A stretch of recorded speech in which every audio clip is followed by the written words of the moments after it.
الحمد لله رب العالمين والعاقبة للمتقين والصلاة والسلام على سيد الأنبياء والمرسلين ونشهد أن سيدنا وسندنا شفيعنا وكريمنا ورؤوفنا ورحيمنا ومولانا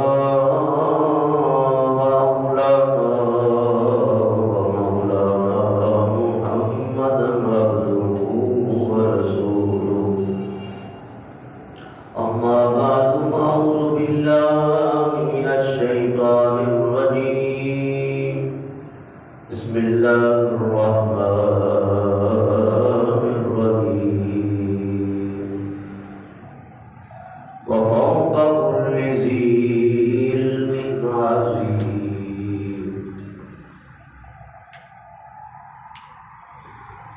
صدق الله العظيم وصدق رسوله النبي الكريم الأمين إن الله وملائكته يصلون على النبي يا أيها الذين آمنوا صلوا عليه وسلموا تسليما درود پاک پڑھیں الصلاة والسلام عليك يا رسول الله وعلى آلك وصحبك يا حبيب الله ہوتی ہے مستجاب دعائیں کبھی کبھی ہوتی ہے مستجاب دعائیں کبھی کبھی ہوتی ہے مستجاب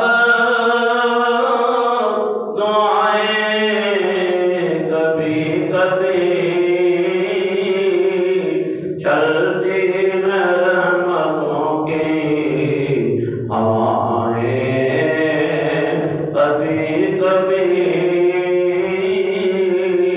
چلتی ہیں رحمتوں کی ہوائیں کبھی کبھی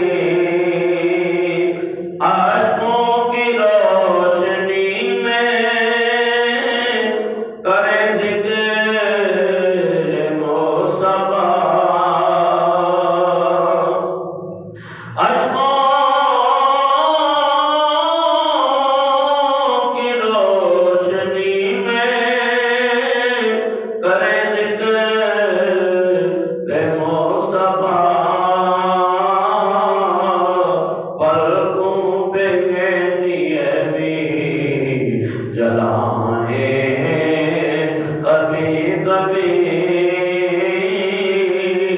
پلکوں پہ یہ دیے بھی جلائیں کبھی کبھی آئے نظر وہ خواب میں تو آنکھ کھل گئی آئے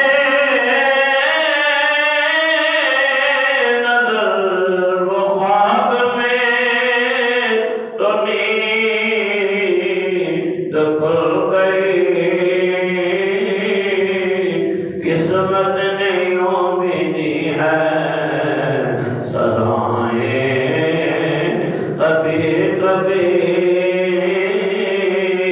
قسمت نے یوں بھی دی ہے سزائیں کبھی کبھی اٹھے جدھر نظر تو ہو سامنے حضور اٹھے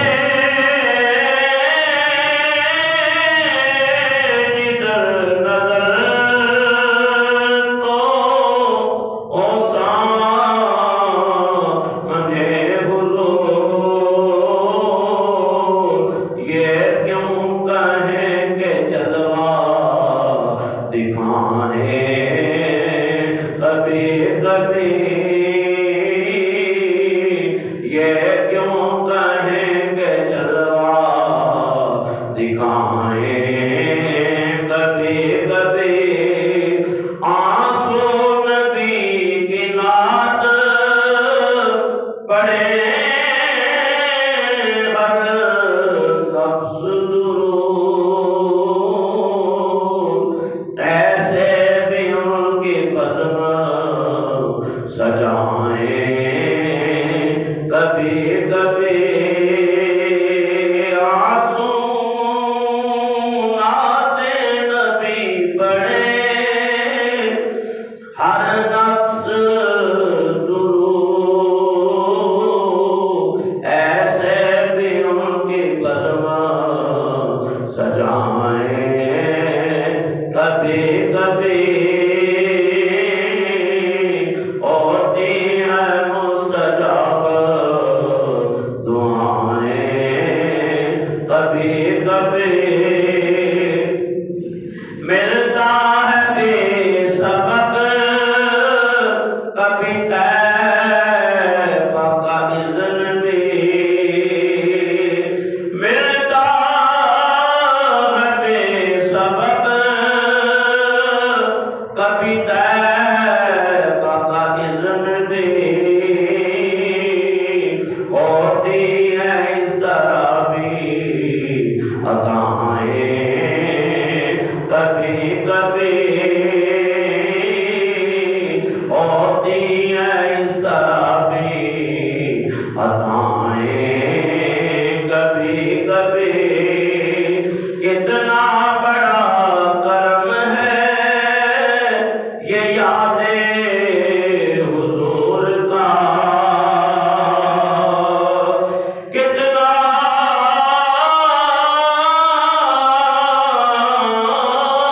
بڑا کرم ہے یہ یاد حضور کا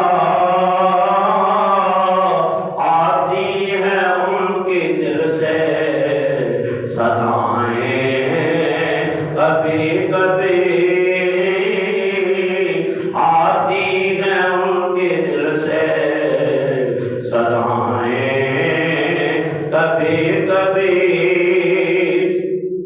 چھینتا کرم کا کوئی نیازی پہ بھی حضور چھینتا کرم کا کوئی نیازی پہ بھی حضور بادل کرم کے جھوم کر آئیں کبھی کبھی بادل کرم کے جھوم کر آئیں کبھی کبھی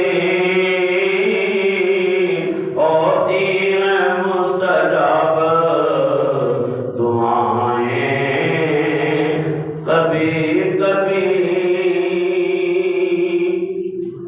حمد و ثنا بعد حضرات مصطفیٰ علیہ السلام قرآن کریم کی آیت کریمہ تلاوت کرنے کا شرف حاصل کیا اور آج کا ہمارا موضوع آج کے رسول اور صحابی رسول حضرت سیدنا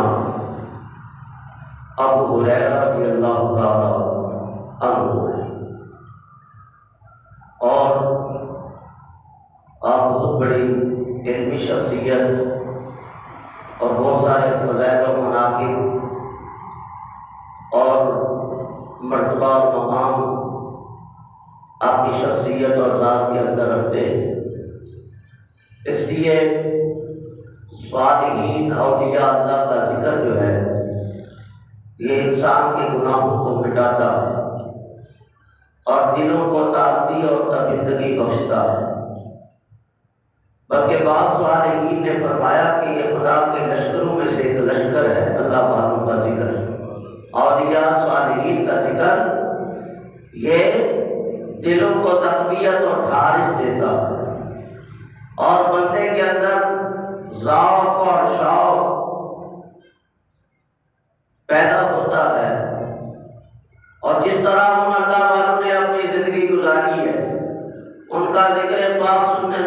کا مقصد یہ بھی ہوتا ہے کہ ہم ان کی زندگی کے واقعات اور احوال سے سبق حاصل کریں اور ہمارے اندر جو کمیاں کوتاہیاں ہیں ان کو دور کریں، اور جس طرح انہوں نے اپنی زندگی اللہ عز و جل اور اس کے پیارے محبوب صلی اللہ علیہ وسلم کی اطاعت شعاری کے اندر گزاری ہے، ہم بھی اپنی زندگیاں اسی طرح گزاریں۔ تو حضرت سیدنا ابو ہریرہ رضی اللہ تعالیٰ عنہ، ان کا تعلق طوس قبیلے سے ہے۔ بعض جگہ جو ہے کسی شخص کی وجہ سے مشہور ہو جاتی ہے۔ اپنے پاکستان کے اندر بہت سارے ایسے علاقے ہیں کہ وہ بعض آدمیوں کے نام سے مشہور ہیں، جس طرح پاکستان کا ایک شہر ہے رحیم یار خان، رحیم یار خان ایک شخص ہوا ہے اس کے نام سے، سابقہ بات ہے، نواب شاہ ہے۔ اور اس طرح کراچی کے اندر بہت سارے علاقے ہیں، لیاقت آباد کا علاقہ ہے، تو لیاقت علی خان کی وجہ سے وہ علاقہ مشہور ہوا۔ تو بعض علاقے جو ہیں بعض لوگوں کی وجہ سے وہ مشہور ہوتے ہیں۔ تو حضرت ابو ہریرہ یمن کا ایک علاقہ تھا، آج کل اس کے دو حصے ہو گئے، ایک بحرین میں چلا گیا اور ایک سعودی عرب کے اندر آیا، اس کو وادی تہامہ بھی کہلاتی ہے، تہام۔ تو آدھا یمن بحرین میں چلا گیا۔ تو یمن کا ایک قبیلہ تھا جس کا نام تھا طوس، نامی ایک شخص کی وجہ سے یہ علاقہ مشہور ہوا۔ تو وہی حضرت ابو ہریرہ رضی اللہ تعالیٰ عنہ کی ولادت باسعادت 600 عیسوی میں ہوئی، اور آپ کا وصال 681 عیسوی میں ہے۔ اور جب آپ نے اسلام قبول کیا کہ ایک قول کے مطابق آپ کی عمر 16 سال تھی، اور ایک قول کے مطابق آپ کی عمر 30 سال تھی، اور 7 ہجری میں یہ اسلام لائے، اور 57 ہجری میں آپ کا وصال ہے۔ بعد نے 85 ہجری بھی بیان کیا، اور بعد نے 59 ہجری بھی بیان کیا، لیکن 59 ہجری والا قول جو ہے وہ زیادہ قریب القریب لگتا ہے کہ نبی پاک صلی اللہ علیہ وسلم نے دعا فرمائی تھی، یا اللہ مجھے 60 ہجری سے پہلے موت عطا فرما۔ تو حضرت ابو ہریرہ نے عرض کی، یا رسول اللہ صلی اللہ علیہ وسلم 60 ہجری سے پہلے آپ کا اس طرح دعا کرنا، اس کی کیا وجہ ہے؟ تو آپ نے فرمایا 60 ہجری میں لڑکوں کی حکومت ہوگی، اللہم انی اعوذ بک من امارۃ الصدیق و امارۃ الصبیان، کہ 60 ہجری فرمایا کہ لڑکوں کی حکومت ہوگی، جو امارت ہوگی امارۃ الصبیان، صبیون کہتے ہیں بچے کو عربی کے اندر، اور میں اس 60 ہجری سے پناہ مانگتا ہوں۔ فرمایا کہ بنو امیہ سے ایک شخص ہوگا، اول من یبدل سنتی، جو سب سے پہلے میری سنت کو تبدیل کر دے گا، یقال له یزید، اس کا نام ہوگا یزید۔ تو حضرت ابو ہریرہ بھی یہی دعا مانگتے تھے، یا اللہ مجھے بھی 60 ہجری کا منہ نہ دکھانا۔ تو 59 ہجری میں آپ کا وصال ہے، بعد میں 85 ہجری بیان کیا، اور اس حساب سے آپ کی عمر بعد میں 77 سال، بعد میں تقریباً 87 سال بھی بیان کی ہے، کم و بیش۔ بہرحال بہت جلیل القدر سے آبی ہے۔ اسطلغابہ نے آپ کا سلسلہ نسب یوں بیان کیا ہے کہ آپ کی والدہ کا نام امیمہ یا میمونہ بنت سبی بن حارث تھا۔ سلسلہ نسب یہ ہے کہ جب آپ اسلام نہیں لائے تھے تو آپ کا نام تھا عبد شمس، عبد شمس۔ اور نبی پاک صلی اللہ علیہ وسلم کی یہ سنت مبارکہ تھی کہ جب بھی حضور کوئی ایسا نام دیکھتے کہ جو صحیح معنی نہیں رکھتا تو آپ اس کو اچھے ناموں میں تبدیل کر دیتے۔ ایک صحابی کا نام تھا کلیل، آپ نے اس کا نام کثیر رکھ دیا، کثیر بن سلط۔ تو اس طرح بہت سارے نام۔ تو عبد شمس یعنی شمس کا بندہ، تو یہ بتوں کے نام بھی اس وقت ہوتے تھے، تو آپ نے آپ کا نام بدل کے عبد الرحمن رکھا یا عمیر رکھا۔ اور امام بخاری محمد بن اسماعیل بن ابراہیم رحمہ اللہ فرماتے ہیں کہ آپ کا جو راجح قول ہے نام عبداللہ تھا، یعنی عبد الرحمن یا عبداللہ یا حارث، یہ نبی پاک صلی اللہ علیہ وسلم کے پسندیدہ ناموں میں سے نام ہے۔ اور اللہ قرآن کریم فرماتا ہے بئس الاسم الفسوق بعد الایمان ومن لم یتب فاولئک هم الظالمون، کہ جب نام رکھو تو پھر اچھے ناموں سے انہیں پکارا کرو، برے ناموں سے نہ پکارا کرو۔ اور بعد نام بھی ایسے رکھ دیتے ہیں تو اس کو تروڑ مروڑ کے لوگ غلط غلط کر کے پکارتے ہیں، جیسے عبد الرحمن، عبد الرحیم، عبد المالک، عبد الخالق، عبد الرزاق، تو لوگ جلدی کے اندر کہتے ہیں رحمان بھائی، رزاق بھائی، تو یہ گناہ ہے اس طرح پکارنا۔ کیوں؟ اللہ کا نام جب بھی لیا جائے تو اس کے ساتھ عبد لگایا جائے، اگر بندوں کا کوئی نام ہو تو عبد الرحمن کا مطلب ہے رحمان کا بندہ، عبد الرحیم، عبد الکریم، کریم کا بندہ، رحیم کا بندہ، تو عبد کا اضافہ کرنا چاہیے۔ تو آپ کا نام ہے عبد الرحمن بن عامر بن عبد ذی شراب بن طریب بن غیاث بن انیہ بن سعد بن ثعلبہ بن سلیم بن فہم بن غنم بن دوس، طبقات ابن سعد، صفحہ نمبر 52، جلد 2۔ تو یہ آپ کا سلسلہ نسب حضرت ابو ہریرہ رضی اللہ تعالیٰ عنہ کا۔ تو ابو ہریرہ آپ کو اسلام قبول کرنے سے پہلے بھی پکارا جاتا تھا، اور بعد میں بھی آپ کو اسی لقب سے پکارا گیا۔ تو بعد نام ایسے ہوتے ہیں کہ ان کی کنیتیں ان پہ غالب آ جاتی ہیں، اصل نام کو لوگ بھول جاتے ہیں۔ تو آپ بکریاں چرایا کرتے تھے۔ اس الغابہ والے لکھا کہ حضرت ابو ہریرہ رضی اللہ تعالیٰ عنہ سے پوچھا کہ آپ کو ابو ہریرہ کیوں کہتے ہیں؟ ہریرہ جو ہے یہ ہرۃ کی تصغیر ہے، ہرۃ کی تصغیر ہے، جیسے راجل تو اس کی جگہ رجیل اس کی تصغیر آتی ہے، عبد بندہ، عبیدہ چھوٹا بندہ، طفل طفیل۔ اسی طرح بہت سارے ایسے لفظ ہیں کہ جن کی جب تصغیر کریں گے تو تصغیر چھوٹے معنی کے اوپر دلالت کرتا ہے۔ تو ہرۃ عربی میں کہتے ہیں بلی کو، اس کو کہتے ہیں بلی کو، اور ہریرہ بلیوں والا، بلیوں والا۔ آپ فرماتے ہیں میں بکریاں چرایا کرتا تھا، اور بکریاں چرانے کے بعد تو ایک دن مجھے ایک چھوٹا سا بلی کا بچہ ملا۔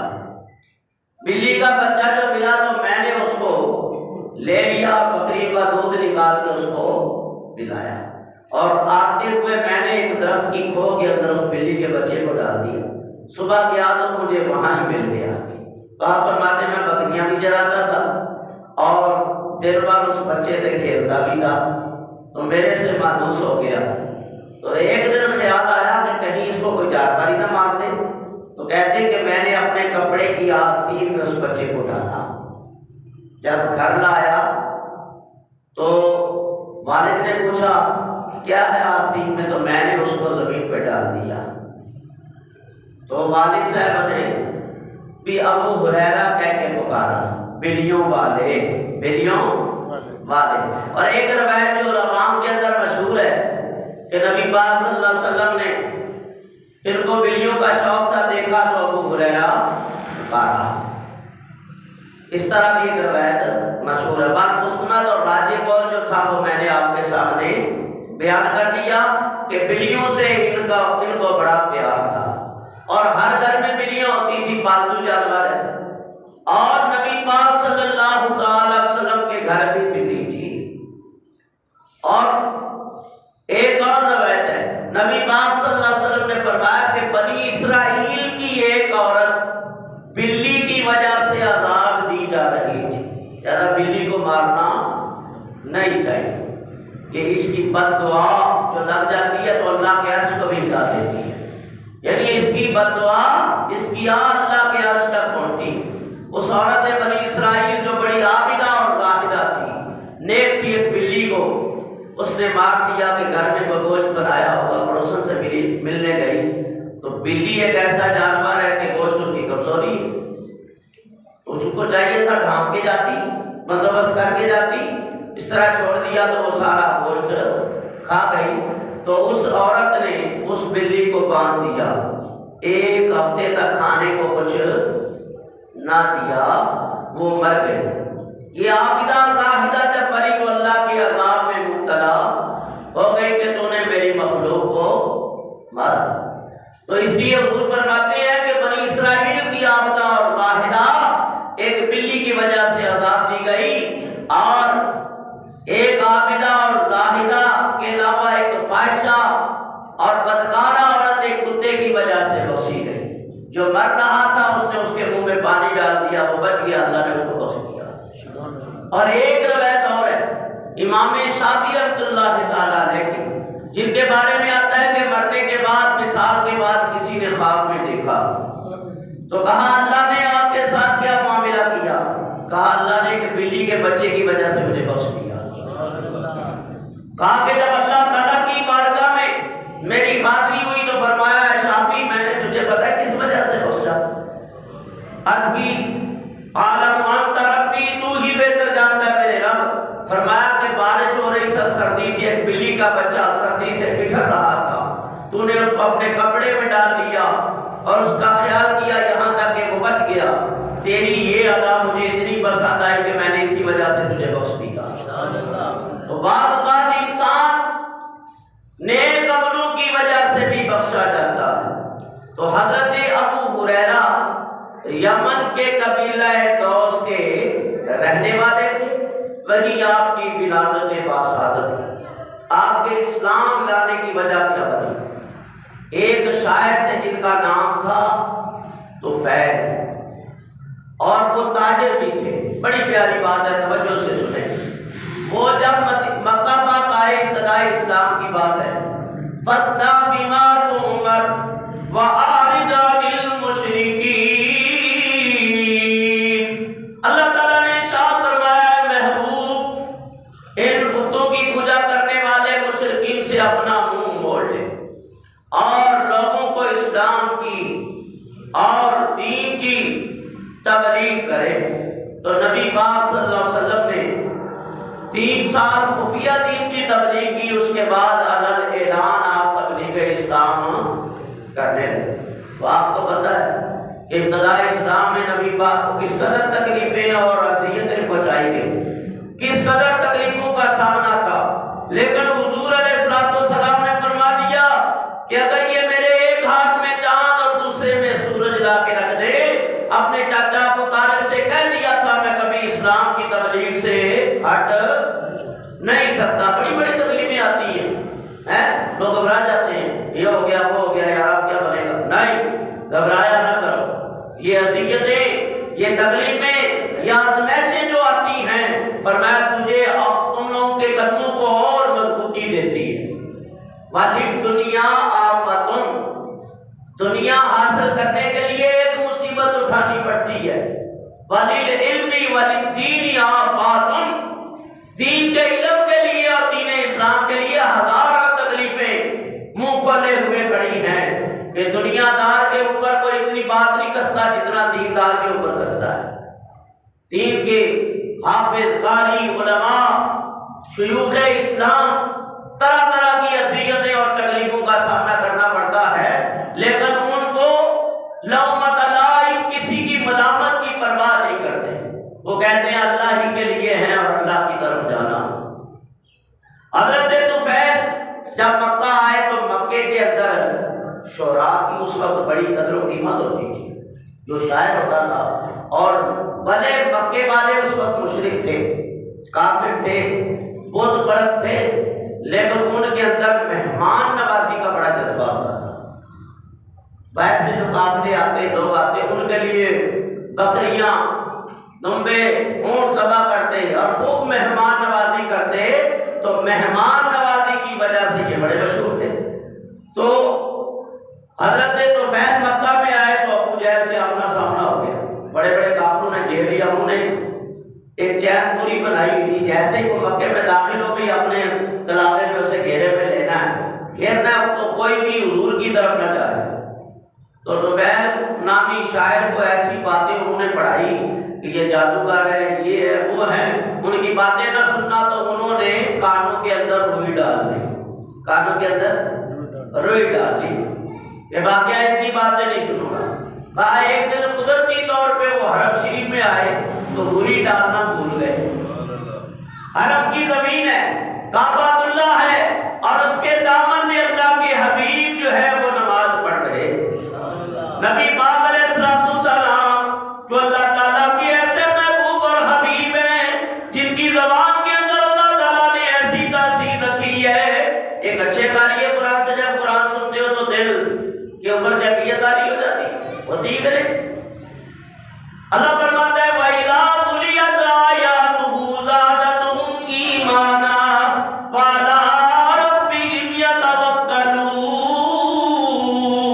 ایمان والوں کے اوپر جب اللہ کے قرآن کی آیتیں پڑھی جائیں ان کا ایمان اور بڑھ جاتا ہے، ان کا ایمان اور ترقی پاتا ہے، اور جب پڑھنے والے خود صاحب قرآن ہوں۔ نبی پاک علیہ السلام قرآن کریم کی تلاوت فرما رہے ہیں تو انہوں نے طفیل نامی شاعر نے کانوں میں روئی بھی نہیں ڈالی تھی، اور جب قرآن سنا نا تو شاعر تو تھے، اتنی عقل تو تھی کہ شاعری کے گھر بھی جانتے تھے کہ کس طرح اشعار بنانے ہیں، تو وہ سن کے بڑے متاثر ہوئے اور حضور کے قریب آ گئے۔ یہ قرآن کا فیض ہے۔ فرمایا اگر کافر پر نظر غور و فکر سنے تو دل موم ہو جائے، نرم ہو جائے۔ یہ قرآن ہی جو ہے، حضرت فاروق اعظم نے سنا تو دل نرم ہو گیا۔ یہ قرآن کریم ہی ہے جو بڑے بڑے لوگوں نے سنا تو ان کے دل اسلام کی طرف مائل ہو گئے۔ کوئی قرآن سن کے اسلام کی طرف آتا ہے، کوئی گفتگو حضور کی سن کے مسلمان ہوتا ہے، کوئی نبی پاک کا چہرہ دیکھ کے مسلمان ہوتا ہے، کوئی چاند کو دو ٹکڑے ہوتا ہوا دیکھ کے مسلمان ہوتا ہے، کوئی پتھروں کو کلمہ پڑھتے ہوئے مسلمان ہو جاتا ہے، کوئی درختوں کا جھکنا اور سلام کرنا یہ دیکھ کے مسلمان ہوتا ہے۔ تو فرمایا نبی پاک کا قرآن پڑھنا اور حضرت طفیل نے سنا تو دل نرم ہو گیا۔ نبی پاک کے قریب آئے، فرمایا حضور کی گفتگو سنی، اللہ تعالیٰ نے اپنے حبیب کو لہجے میں وہ کمال رکھا تھا، وہ تاثیر رکھی تھی، اور وہ چاشنی، وہ سوز و گداز رکھا تھا کہ فرمایا جو آپ کا کلام غور و فکر سے سنتا تو وہ سنتا ہی رہ جاتا، یعنی وہ الفاظ کی شیرینی اور مٹھاس اس کے دل و دماغ میں اترتی چلی جاتی۔ اور شاعری میرا بھی شوق ہے، میرا سخن ہے کہ کک سواد نہ مصری اندر اور کھنڈا بھی چکٹھیاں این ساریاں چیزاں نالوں تے گلا سونے دیاں مٹھیاں۔ فرمایا کہ وہ قریب ہو گئے، نبی پاک کی بارگاہ میں عرض کرنے لگے میں تو آپ کی تلاش میں آیا تھا، آپ ہی سے ملنے کے لیے آیا تھا، لیکن ان لوگوں نے پتہ نہیں کیسی کیسی باتیں کی ہیں کہ میرے دماغ کو دوسری طرف لگا دیا۔ تو پتہ یہ چلا کہ لوگوں کی باتیں سن کے نہیں، ان باتوں میں نہیں آنا چاہیے تب تک حقیقت کا پتہ نہ چلے۔ لوگ کسی نے کام کر دیے بس اسی کے ہو گئے ہیں، یہ عورتوں کا کام ہے، دائیوں کا کام ہے، ادھر سے سنا ادھر لگا دیا ہے۔ کہ مومن کی شان نہیں ہے، مومن کی شان یہ ہے کہ کسی کے اوپر بات کرنے سے پہلے بات کی تحقیق کر لے، دیکھ لے اور پھر بات کرے۔ تو اس طرح بدگمانیوں سے بہت سارے خاندان اجڑ جاتے ہیں، میاں بیوی کی طلاقیں ہو جاتی ہیں، بہن بھائی میں جدائیاں ہو جاتی ہیں، گہرے دوست کی دشمنی میں ان کی محبتیں تبدیل ہو جاتی ہے۔ تو اس لیے بات کی تحقیق بہت ضروری ہے۔ اللہ سب کو عمل کی توفیق عطا فرمائے۔ تو حضرت طفیل نامی شاعر جو ہے وہ حضور سے کہنے لگے کہ آپ ابھی جو کلام پڑھ رہے تھے نماز کے اندر ذرا مجھے دوبارہ سنائیں۔ تو نبی پاک نے قل هو اللہ احد اللہ الصمد لم یلد ولم یولد ولم یکن لہ کفوا احد کی تلاوت فرمائی۔ تو وہ شاعر تو تھے پہلے، تو جب انہوں نے سنا تو آنکھوں سے آنسو جاری ہو کہا یہ کسی شاعر کا کلام نہیں ہے۔ اور پھر حضور نے 2 سورتیں اور تلاوت فرمائی، معوذتین جن کو کہتے ہیں، سوتے ہوئے یہ پڑھا کرو، اللہ تعالیٰ شیطان سے محفوظ رکھے گا رات بھر۔ معوذتین کہتے ہیں سورۃ الفلق اور سورۃ الناس، اور یہ دونوں صورتیں جادو کے علاج کے لیے بھی نازل ہوئی ہیں۔ وہ ایک علیحدہ مسئلہ ہے، جادو کے علاج کے لیے دونوں صورتوں کو ملایا جائے تو 11 آیتیں بنتی ہیں۔ نبی پاک کے بعد مبارک میں یہودی نے 11 بٹھانے لگا کے کنویں کے اندر رکھ دیا تھا، حضور پہ جادو کر دیا جس سے جسم تحلیل ہوا۔ تو جبریل یہ دونوں صورتیں لے کے نازل ہوئے۔ تفسیر حسنات کے اندر محمد احمد قادری رحمۃ اللہ علیہ لکھا، فرمایا محبوب ایک ایک آیت پڑھتے جائیں کہ بال کی گٹھان کھلتی چلی جائے، آپ پڑھتے گئے کھلتی گئی، جس پہ جادو اثرات ہو ان صورتوں کا ورد کر کے اس کا علاج کیا جائے، اللہ تعالیٰ سے تو تندرستی سے نواز دیتا ہے۔ تو حضرت طفیل کلمہ پڑھ کے مسلمان ہو گئے، نبی پاک کی غلامی میں آ گئے، حضور کی خدمت میں رہے، نبی پاک نے انہیں دین اسلام کے بنیادی ارکان بتائے اور انہیں بہت ساری چیزیں سکھائیں، اور پھر اجازت دی حضرت طفیل رضی اللہ تعالیٰ عنہ، یا رسول اللہ میں اپنے قبیلے جا رہا ہوں، یمن کا قبیلہ دوس، ابو ہریرہ رضی اللہ تعالیٰ عنہ کے نام کے ساتھ بھی دوسی آتا ہے، وہ اسی وجہ عبد الرحمن بن صخر الدوسی۔ تو دوس قبیلے میں واپس تشریف لے گئے، عرض کی یا رسول اللہ میں جا تو رہا ہوں، مہربانی کریں قوم کے بعد جب جاؤں گا، پڑھے لکھے زیادہ نہیں ہیں لوگ، تو میں اسلام کی تبلیغ اور دین کی طرف بلاؤں گا، مجھے کوئی نشانی عطا کر دیں۔ کیا کر دیں؟ حضور کی رحمتوں والے ہاتھ اٹھے اور دعا کی نبی پاک نے، یا اللہ طفیل کو اپنی قدرتوں کی ایک نشانی کوئی عطا کر دے، اور فرمایا جاؤ۔ یہ اپنے قبیلے میں گئے تو سورج غروب ہو چکا تھا، رات کا ٹائم تھا، تو ان کا پہاڑ سے نیچے کا علاقہ تھا جس کو کہتے ہیں نشیبی علاقہ، تو نشیب میں اتر کے جا کے ان کے گھر آتے تھے، قبیلہ آتا تھا، تو جیسے یہ اترنے لگے تو ایک دم ان کا چہرہ روشن ہو گیا، ایسے جیسے بلب ہوتا ہے نا لائٹ ہے، ایسے چہرے سے نور کی کرنیں نکلنے لگی، چہرہ روشن ہو گیا، یہ نبی پاک کی دعا کام کر گئی تھی، اور اتر رہے تھے تو ایک پورا علاقہ روشن تھا۔ تو بعد نے یہ تحقیق کر کے بتایا ہے کہ آپ اترتے ہوئے قبیلے کے ہر گھر کو دیکھ رہے تھے جیسے ہاتھ ہے، آپ نے اس وقت اللہ کی بارگاہ میں تضرع انکساری کرتے ہوئے دعا کی، یا اللہ میرے چہرے کی روشنی کو میرے کوڑے کے اندر داخل فرما۔ ایک کوڑا پکڑا ہوا تھا جو سواری کے لیے ہوتا ہے، تو آپ کی دعا سے اللہ نے وہ روشنی کوڑے کے اندر داخل کر دی، تو پتہ چلا جو نور والے کی بارگاہ سے آتا ہے اسے نورانیت نصیب ہوتی ہے کہ نہیں؟ عبادہ بن بشر، اسید بن حذیر، یہ 2 صحابی حضور کی بارگاہ میں آئے، جب آئے تو کچھ ایک حج کے مسئلے پوچھنا چاہتا تھا، ایک نماز کے، حضور سے باتیں کرتے دیر ہو گئی، جب پہنچے بارگاہ رسالت مآب میں، حضور نے فرمایا میں بتاؤں تم کیا پوچھنا چاہتے ہو یا تم بتاتے ہو؟ کہتے نبی کو علم کرم نہیں، اب کی یا رسول اللہ آپ بتا دیں تو بات اور زیادہ اچھی ہو جائے گی۔ فرمایا ایک حج کے مسئلے پوچھنے آیا ہے، ایک نماز کے مسئلے پوچھنے آیا ہے، رات دیر ہو گئی اور میں اجازت طلب کی، جب نکلے تو ان کے ہاتھ میں لکڑی تھی، جس کو سوٹی بھی کہتے ہیں آپ، لکڑی تھی، جیسے ہی نکلے تو ایک کی لکڑی روشن ہو گئی، ایک کا گھر قریب تھا وہ آ گیا، دوسرا کہنے لگا یار میرا تو ابھی دور ہے، اس نے کہا میری لکڑی کے ساتھ لگا، جب لگائی تو اس کی بھی روشن ہو گئی۔ میاں یہاں دل بھی روشن ہوتے ہیں، یہاں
گئے، رات تو کسی سے بات نہ کی، سو گئے، اور صبح جو ہے والد صاحب سے ملاقات ہو گئی۔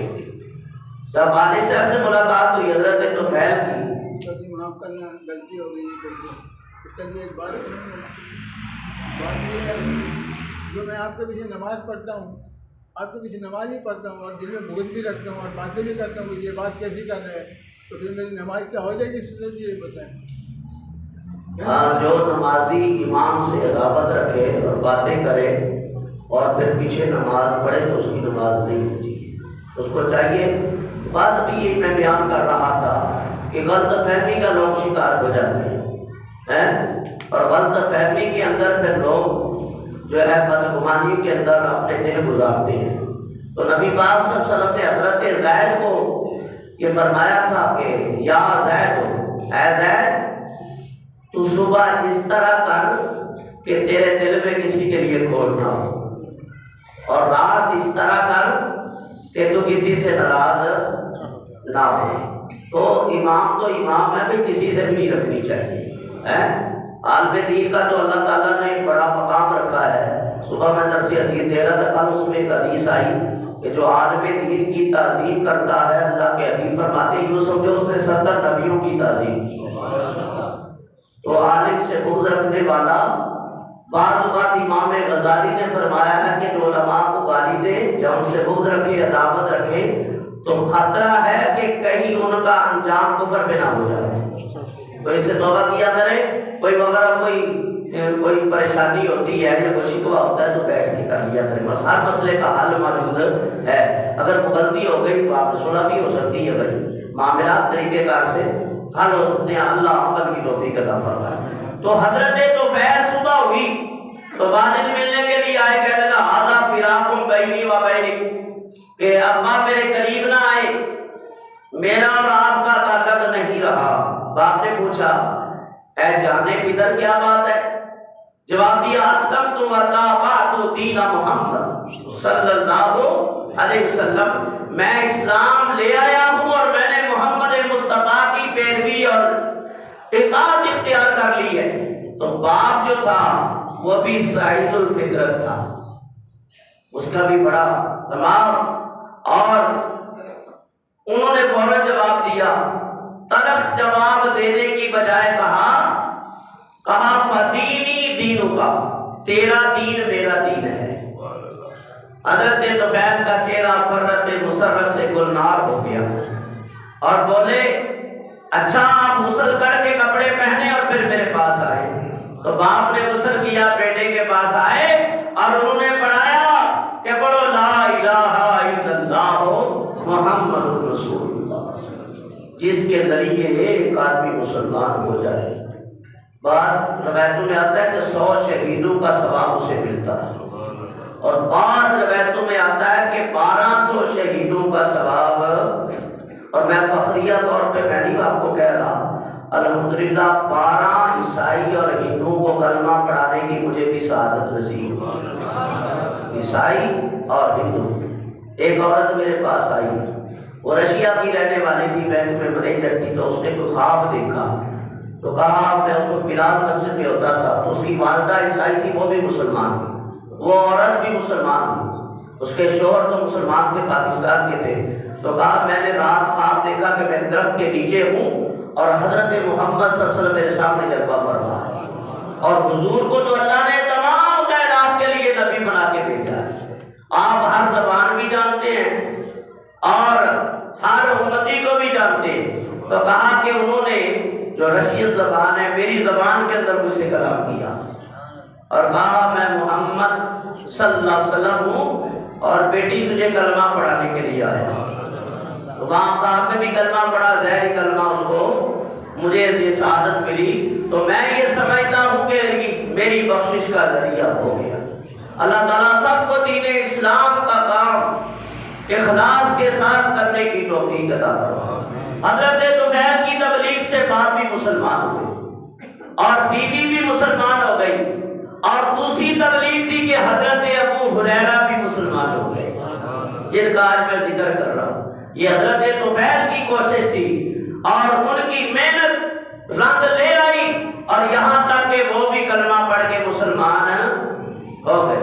حضرت طفیل، حضرت ابو ہریرہ رضی اللہ تعالیٰ عنہ، ان کے دل میں شوق پیدا ہوا جب حضور کی باتیں سنی نا، تو ابو ہریرہ کہتے میرے دل میں بڑی محبت پیدا ہو گئی کہ میں بھی حضور سے ملاقات کروں۔ راستے میں ہمیں خبر مل گئی کہ نبی پاک صلی اللہ علیہ وسلم خیبر تشریف لے گئے، تو آپ فرماتے ہیں میں اپنے خاندان کے کئی لوگوں کو لے کر، اس وقت کافی مسلمان لوگ ہو چکے تھے، ان کی تعداد تقریباً 80 تک پہنچ چکی تھی، تو آپ فرماتے ہیں میں ان نوجوانوں کو لے کے خیبر میں حضور کے ساتھ شامل ہوا، یا رسول اللہ ہم بھی آپ کی قیادت میں دین کی دفاع کریں گے۔ تو خیبر جب فتح ہوا تو اس میں سے باغ سے اور بکریوں سے، بھیڑوں سے اور اونٹوں سے جو مال غنیمت حاصل ہوا وہ ان کو بھی تقسیم کیا، لیکن ان لوگوں نے عرض کی یا رسول اللہ ہمیں گھر اچھا نہیں لگتا، ہمیں آپ کی بارگاہ میں رہنا اچھا لگتا۔ تو نبی پاک نے فرمایا تمہاری مرضی، جو حضور کو دیکھ لے وہ نہیں کا ہو جائے۔ یوں حضرت ابو ہریرہ 7 ہجری کے اندر مسلمان ہوئے اور حضور کی بارگاہ میں آئے۔ راستے میں خیبر سے واپسی پہ نا بڑی میٹھی میٹھی باتیں کر کے حضرت ابو ہریرہ حضور سے، حضور کی امر کعبی میں آ رہے تھے، عرض کی یا رسول اللہ میں چاہتا ہوں کہ میں اب اپنی زندگی علم دین سیکھنے کے لیے وقف کر دوں۔ کس کے لیے؟ علم دین سیکھنے کے لیے۔ دیگر صحابہ باب بیوشرا بخاری نے نقل کیا، اس کے اندر لکھتا ہے حضرت طلحہ رضی اللہ عنہ فرماتے ہیں کہ ابو ہریرہ نے کثرت سے حدیثوں کی روایتیں کی ہیں، ہم لوگ باغات میں کام کرنے لگ جاتے تھے، کھیتی باڑی میں لگ جاتے تھے، دنیا کے کاموں میں لگ جاتے تھے، ابو ہریرہ نے سب کو چھوڑ کے حضور کی صحبت کو اختیار کر لیا، اور صحبت جسے نبی کی مل جائے، گرچہ خواہی ہم نشینی با خدا، گرچہ خواہی ہم نشینی با خدا، اون نشیند در حضور اولیاء۔ حضرت ابو ہریرہ نے مدینہ پاک میں آ کے حضور کے ساتھ صفہ کے چبوترے کے اوپر بیٹھ گئے، اور صفہ یہ چبوترا آج بھی مسجد نبوی میں موجود، والدہ بھی ان کے ساتھ آ گئی، والدہ کا رہنے کے لیے مدینے پاک میں آپ نے انتظام کر دیا، اور خود صفہ کے طالب علم بن کر آپ علم دین سیکھنے لگے۔ اور حضرت ابو ہریرہ کی روایتیں ہیں کتاب العلم کے اندر، یہ سامنے کتاب العلم، اور اس کے اندر حضرت ابو ہریرہ رضی اللہ تعالی عنہ سے روایت ہے۔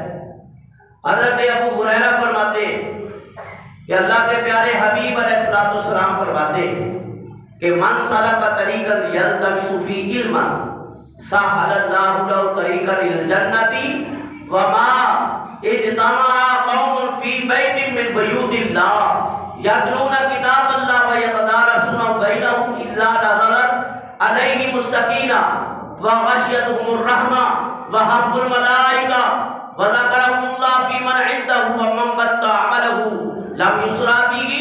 حضرت ابو ہریرہ فرماتے ہیں کہ نبی پاک فرماتے ہیں جو علم دین سیکھنے کے لیے، علم دین سیکھنے کے لیے کسی رستے پہ چل پڑتا ہے، اللہ تعالیٰ اس پر جنت کا رستہ آسان کر دیتا ہے۔ وما اجتمع قوم، اور جو قوم اجتماعی صورت میں فی بیت من بیوت اللہ، اللہ کے گھروں میں کسی گھر میں بیٹھ جاتی ہے، یتدارسون یتلون کتاب اللہ، اللہ کے کتاب کی تلاوت کرتی ہے، ویتدارسونہ، اور درس دیتی ہے، الا نزلت علیہم السکینہ، فرمایا اللہ تعالیٰ اس پر رحمتیں نازل کر دیتا۔ اور ایک روایت یہ بھی ہے کہ اللہ کے حبیب علیہ السلام فرماتے ہیں کہ جو دین اسلام سیکھنے کے لیے بیٹھ جاتا ہے اور چلتا ہے اس رستے کے لیے، لِتُضَعَ أَجْنِحَتَهَا رِدًا لِطَالِبِ الْعِلْمِ وَأَنَّ الْعَالِمَ يَسْتَغْفِرُ لَهُ مَنْ فِي السَّمَاوَاتِ وَمَنْ فِي الْأَرْضِ وَالْحَيْتَانِ فِي جَوْفِ الْمَاءِ وَإِنَّ فَضْلَ الْعَالِمِ الْعَابِدِ كَفَضْلِ الْقَمَرِ لَيْلَةَ الْبَدْرِ عَلَى سَائِرِ الْكَوَاكِبِ وَإِنَّ الْعُلَمَاءَ وَرَثَةُ الْأَنْبِيَاءِ وَإِنَّ الْأَنْبِيَاءَ لَمْ يُوَرِّثُوا دِينَارًا ولا درہما وانما ورث العلم فمن اخذ بحظ وافر واہ احمد والترمذی وابو داؤد وابن ماجہ والدارمی وسماہ الترمذی کیسے ابن کثیر. اور میں اس کو امام احمد نے روایت کیا، ترمذی نے روایت کیا، ابن ماجہ نے روایت کیا، امام احمد نے اس کو روایت کیا کہ اللہ کے حبیب فرماتے ہیں کہ جو دین سیکھنے کے لیے چلتا ہو قدم اٹھا کر فرشتے ان قدموں کے نیچے پر بچھاتے ہیں. وَإِنَّ الْعَالِمَ، اور عالم کے لیے استغفر لہ دعا کی جاتی ہے مغفرت کی، من فی السماوات و من فی الارض، جو کوئی زمین و آسمان میں اس کے لیے عمر درازی عمر بالخیر کی دعا کرتے ہیں. یا اللہ اس کی عمر دراز کر دے، یا اللہ اس کی بخشی فرما، اس کے گناہوں کا یہ علم کفارہ بنا دے. اور پھر فرمایا کہ والحیتان فی جوف الماء، مچھلیاں پانی کے اندر اس کے لیے دعا کرتی ہیں. اور عالم کی فضیلت عابد پر ایسی ہے جیسے 14ویں چاند کی فرمایا کہ ستاروں کے اوپر ہے. وَإِنَّ الْعُلَمَاءَ وَرَثَةُ الْأَنبِيَاء، علماء کو دیکھتے ہیں کہ لوگ قریب نہیں آتے، کھڑے رہتے ہیں نواب بن کے. استاد آ گیا ہے، عالم آ گیا ہے تو آگے بڑھ کے ہاتھ ملاؤ، سلام کرو، اس سے دعائیں لو. جو بزرگ مل جائے تو اس سے دعائیں لو. لوگ توجہ نہیں کرتے.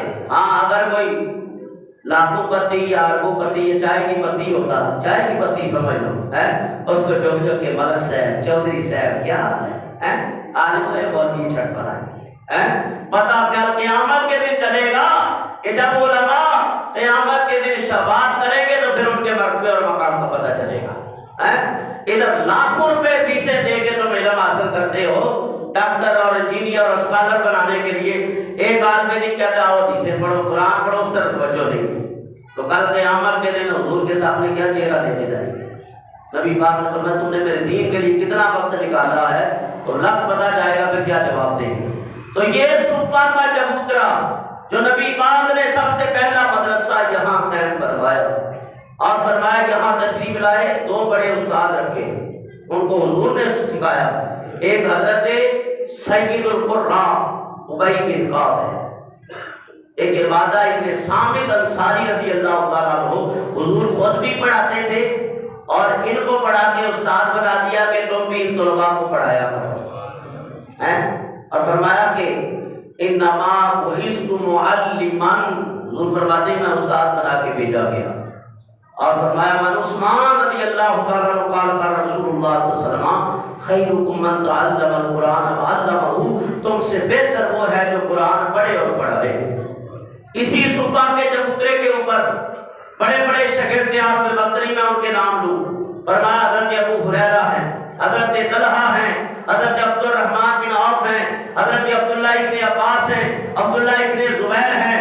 بڑے بڑے فرمایا کہ جو ستارے کی ہدایت کے تیار ہوئے ہیں، علم کے شاہکار پیدا ہوئے ہیں، اور جن کو نبی پاک صلی اللہ علیہ وسلم نے اپنے علم کے سانچے میں ڈالا اور اپنے انوار و تجلیات جو رب سے پائے تھے ان کے سانچے میں ڈالا. ان میں عبداللہ ابن مسعود ہے جنہوں نے 70 صورتیں براہ راست حضور سے سیکھی. اور یہاں کا طالب علم جب کوفہ جاتا ہے، کوفے میں جا کے عبداللہ ابن مسعود ڈیرا لگا لیتے ہیں، حضور کے وصال کے بعد یا آپ کی زندگی میں اجازت دے کے جاتے ہیں تو وہاں 4000 علماء تیار کرتے ہیں. اس لیے فرمایا صحابی النجوم فبأیہم اہتدیتم، اور لوگوں میرے صحابہ ستاروں کی مانند ہے جس کی اتباع کرو گے ہدایت پا جاؤ گے. تو صفہ جو ہے آج مسجد نبی میں شامل کر لیا گیا. 4 ہجری میں اس صفہ کے چبوترے میں جو طالب علموں کی تعداد تھی وہ 70 تھی. پھر کبھی یہ 150 ہو جاتی، کبھی 200 ہو جاتی، کبھی ان طلباء کی تعداد 400 تک جاتی. خوش نصیبی ہے کہ جس کو اللہ کے حبیب سکھائیں، اللہ کے محبوب سکھائیں.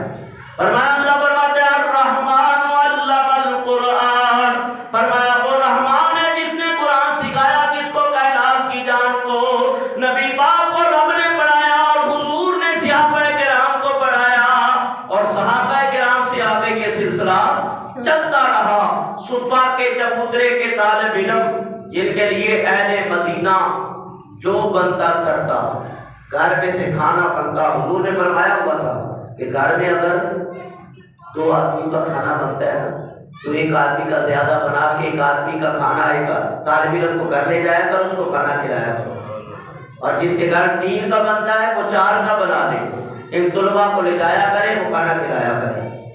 اور دیہاتوں کے اندر آج بھی ہر گھر سے کھانا آتا ہے طالب علموں کے لیے، تو یوں دین کے طلباء ان کی امداد کرنا یہ سنت صحابہ ہے۔ جو امیر اور کبیر رئیس صحابہ تھے وہ ان طلباء کی خدمت کرتے تھے۔ کسی کا کھجوروں کا باغ ہوتا تھا، وہ پوچھے توڑ کے اور دانی سمیت ڈوکے والے وہ توڑ کے لا کے وہاں رکھ دیتے تھے کہ یہ طالب علم جب دین پڑھ کے حضور سے فارغ ہوں گے تو یہ کھانا کھا لیں گے۔ اور حضرت ابو ہریرہ فرماتے ہیں کبھی کبھار ایسا ہوتا کہ کھانے کو کچھ نہ ملتا، میں نبی پاک کے گھر کے سامنے غش کھا کے گر جاتا، ایسی عادت تھی۔ تو ایک مرتبہ نبی پاک صلی اللہ علیہ وسلم تشریف لائے تو میری حالت دیکھی، کہا ابو ہریرہ کیا بات ہے یا رسول اللہ، کتنے دن ہو گئے کچھ نہیں کھایا؟ فرمایا جاؤ گھر میں سے کھجوروں کا ایک طبق آیا اس کو لے کے آؤ۔ لے کے آئے تو طالب علم زیادہ تھے، کھجوریں تھی کم، نبی پاک نے 2 کھجوریں سب کو دے دی، سب کو۔ اور آج کتنا کھاتے ہو، کتنی نعمتیں کھا کے پھر بھی نہ شکری کریں اور نمازیں نہ پڑھیں، دین کی طرف نہ آئیں، تو اس سے بڑی میں کہتا ہوں بے حسی اور کوئی نہیں ہے۔ تو حضرت ابو ہریرہ کو 2 کھجوریں ملی، ایک کھا لی، ایک دامن میں ایسے ڈال دی۔ اور میں ابو ہریرہ حضور کی نظر پڑ گئی، کیا کر رہے ہو یا رسول اللہ؟ ایک ہے میں ماں کے لیے رکھ لی ہے، ایک ماں کے لیے رکھ لی ہے۔ تو آپ نے فرمایا تم کھا لو، تیری ماں کے لیے ہم 2 اور دے دیں۔ تو نبی پاک نے 2 کھجوریں عطا فرمائی۔ حضرت ابو ہریرہ فرماتے ہیں ایک مرتبہ ایسا ہوا، ایسا ہی فاقہ کشی کی نوبت تھی اور بڑی ہی تکلیف دے ایام سے ہم گزر رہے تھے، تو اتنے میں نبی پاک صلی اللہ علیہ وسلم کی نظر پڑی تو آپ چہرے کا رنگ زرد ہے۔ فرمایا ابو ہریرہ آج کیا بات ہے؟ یا رسول اللہ بھوک بڑی لگی ہے۔ فرمایا ایسا کرو گھر میں جاؤ میرے اور وہ دودھ کا کوئی کسی نے پیالہ بھیجا ہے۔ ابو ہریرہ کہتے ہیں بھوک بھی بڑی سخت لگی ہے، پیاس بھی لگی ہے، اور حضور نے پیالہ منگوایا، فرمایا کہ صفا کے طالب علموں کو بلا کے لیا۔ وہ 70 تھے، کتنے؟ 70 تھے۔ فرمایا کہ ان کو پلاؤ، ان کو پلاؤ۔ ابو ہریرہ کہتے ہیں کہ میں چاہ رہا تھا کہ حضور کہیں ابو ہریرہ تو ہی پی لے، تو حضور نے فرمایا سب کو پلاؤ، باری باری میں پلاتا رہا، سب نے پی لیا، سب نے پی لیا، اور پھر دودھ اتنے کا اتنا ہی ہے۔ پھر نبی پاک نے فرمایا اشربوا یا ابا ہریرہ، اب تم پیو۔ میں نے پیا، فرمایا اشربوا اور پیو، آپ فرماتے ہیں اور پیو۔ پھر تیسری مرتبہ فرمایا ابو ہریرہ اور پیو، آپ فرماتے ہیں یا رسول اللہ میں نے عرض کی یہاں تک آ گیا، اب آگے نہیں۔ اور حضور نے پھر آخر میں خود پیا، اور تبھی کہتے ہیں کیوں جناب ابو ہریرہ کیسا تھا وہ جامشی، کیوں جناب ابو ہریرہ کیسا تھا وہ جامشی، جسے 70 صاحبوں کا دودھ سے منہ پھر گیا، جسے 70 صاحبوں کا دودھ سے منہ پھر گیا۔ اچھا یہاں ایک اور نقطہ بھی ہے، جو بڑے لوگ ہوتے ہیں نا وہ عادت چھوڑ دیتے ہیں۔ آج کل کے ماڈرن دور کے پڑھے لکھے لبرلزم کے لوگ، روشن خیالی رکھنے والے دماغ، وہ اپنی عقائد سمجھتے ہیں تو پورا نہ پیے، اور جھوٹا کسی کا پینا تو دور کی بات ہے، وہ تو خیال ہی نکال دو۔ امام الانبیاء صلی اللہ علیہ وسلم نے وہ جو 70 پی چکے تھے ان کا بچا ہوا حضور نے پی لیا۔ لوگ عقائد سے دیکھتے ہیں، لیکن تمہارے لیے بہترین نمونہ میں نہیں کہہ رہا یا کوئی اور کہہ رہا ہے، نہیں، اللہ فرماتا ہے لقد کان لکم فی رسول اللہ اسوۃ حسنہ، اور لوگوں میرے نبی کی زندگی تمہارے لیے بہترین نمونہ ہے۔ تو یہ اس سے حقارت نہ کیا کرو، کیوں؟ حضور فرماتے ہیں مومن کے جھوٹے میں شفا ہے، مومن کے جھوٹے میں شفا۔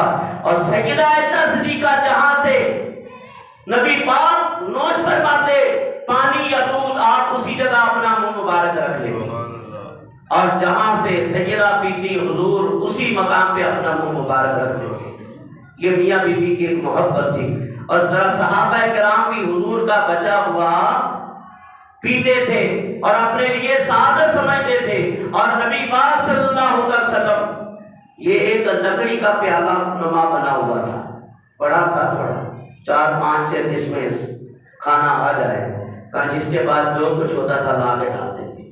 اشراق کی نماز کے بعد حضور تشریف لاتے، فرماتے آ جاؤ بھائی طلبہ کو آ جاؤ کھائیں، اور حضور ان کے ساتھ بیٹھ کے خود تناول فرماتے۔ آج چودھری صاحب، سیٹھ صاحب ملازم کے ساتھ کھانا یہ ہماری کوئی عزت ہے؟ نبی پاک نے اپنی امتیوں کے ساتھ تناول فرمایا، تو فرمایا کیا تیری عزت چاند نبی سے بڑی ہو سکتی ہے؟ نہیں، خدا کے بعد بزرگ تو اکتساب مختصر، اللہ کے بعد کوئی عظیم ہستی ہے تو سرکار دو عالم صلی اللہ تعالی علیہ وسلم۔ اس طرح کی باتوں میں توجہ نہ کیا کرو، اس کو کھا لیا کرو، پی لیا کرو، سعادت سمجھا کرو، امام الانبیاء کی سنت ہے۔ حضور فرماتے ہیں علیکم بسنتی و سنت الخلفاء الراشدین، لوگوں میری سنت پہ چلو، میرے خلفاء راشدین کی سنت کے اوپر چلو۔ حضرت ابو ہریرہ فرماتے ہیں ایک دن حضور نے کھاتے فرمایا آج تو تم کبھی کھجوریں مل جاتی ہیں، کبھی دودھ مل جاتا ہے، قسم کرسی کی زندگی گزار رہے ہو، کبھی ایسا بھی ہوگا کہ تمہارے ساتھ سامنے دسترخوان رکھے جائیں گے، مال غنیمت تمہارے پاس آئے گا، اور اچھے مکان بنا لو گے، اچھے کپڑے پہنو گے۔ صحابہ حیران ہو گئے، یا رسول اللہ ایسا دور بھی آنے والا ہے کہ ہمارے سامنے دسترخوان اس طرح لگے اور ہم اچھے کپڑے پہنے، نئے کپڑے پہنے اور اس طرح کا؟ فرمایا ہاں اس سے بھی زیادہ وقت آنے والا ہے۔ اور پھر ایک دن ابو ہریرہ فرماتے ایک دن میرے سامنے دسترخوان پہ چپاتی بنا کے رکھی گئی، آپ فرماتے دیکھتے ہی میں رو پڑا، بڑا رویا۔ اس نے پوچھا حضرت ابو ہریرہ سے آپ کیوں روتے ہیں؟ کہا میں نے ساری عمر حضور کو ایسی روٹی کھاتے ہوئے نہیں دیکھا۔ نبی پاک کی روٹی جو بنتی وہ بغیر چھان کے، آٹا چھانا نہیں، آپ کو آٹا بھی مہنگا ہو گیا۔ اللہ کوئی ایسی حکومت ہمیں دے، دیندار عطا فرمائے۔ تو دعائیں تو ہم بڑی مانگتے ہیں، لیکن تم بھی تھوڑا کوشش کرو نا، جب تک نمازیں نہیں پڑھو گے، دین کی طرف نہیں آؤ گے، معاملہ کیسے بنے گا؟ فرمایا کہ بغیر چھنے آٹے کی روٹی، موٹی روٹی بنتی، نبی پاک کو تناول فرماتے، اور طبی لحاظ سے بھی اس کے اندر بڑی برکتیں ہیں، افادیت ہے۔ دعا اللہ کی بارگاہ میں جو ذکر کیا اللہ کو حضور فرمایا حضرت ابو ہریرہ رضی اللہ تعالیٰ عنہ کی والدہ کا ایمان لانا، ابو ہریرہ کے لیے حضور کی دعا، اور آگے کا کئی واقعات ہیں۔ تو ابو ہریرہ رضی اللہ عنہ کی شان بیان کرتے ہوئے آج کا یہ پہلا موضوع ہے، انشاءاللہ اس کا دوسرا حصہ جو ہے وہ زندگی رہی تو آئندہ جمعۃ المبارک میں بیان ہوگا۔ اللہ تعالیٰ صحابی رسول کی یہ شان بیان کرنے کے توفیق اللہ ہماری بخشش فرمائے، رزق میں، عمر میں، ایمان میں برکتیں عطا فرمائے، جن نے سنا اللہ ان کو بھی عمل کی توفیق عطا فرمائے۔ وما علینا الا البلاغ المبین۔